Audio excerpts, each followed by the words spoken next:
Once upon a time, the lovely leaders of rich countries generously gave billions of dollars to poor people living in Africa. When people are dying, we don't believe in finding excuses. We believe in trying to do something about it. The poor people in Africa receive $30 billion each year from the kind governments of rich countries, and they too became rich and happy. The aid they received meant the African people could see doctors when their children were sick, could drink clean water, and could send their children to school. The leaders of the rich countries felt really pleased about how generous they are. All those countries that keep their aid promises should be proud of what they've done.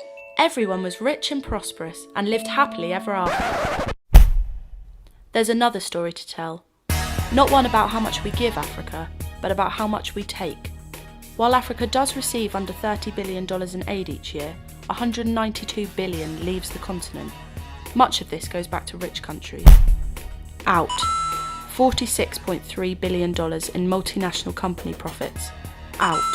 $21 billion in debt repayments. Out. $35.3 billion in illicit financial flows. 6% of that through corporate tax evasion. Out. $6 billion through skilled workers leaving Africa. Out. $17 billion in illegal logging. Out. $1.3 billion in illegal fishing. Out. $36.6 billion as a result of climate change that Africa didn't cause. Children in Africa are 16 times more likely to die before the age of 5 than children in rich countries. In Sierra Leone, life expectancy for a child born today is 45. Africa has a shortage of 1.8 million skilled health workers. This is predicted to rise to 4.3 million in the next 20 years. $30 billion a year in aid to Africa. $192 billion out of Africa.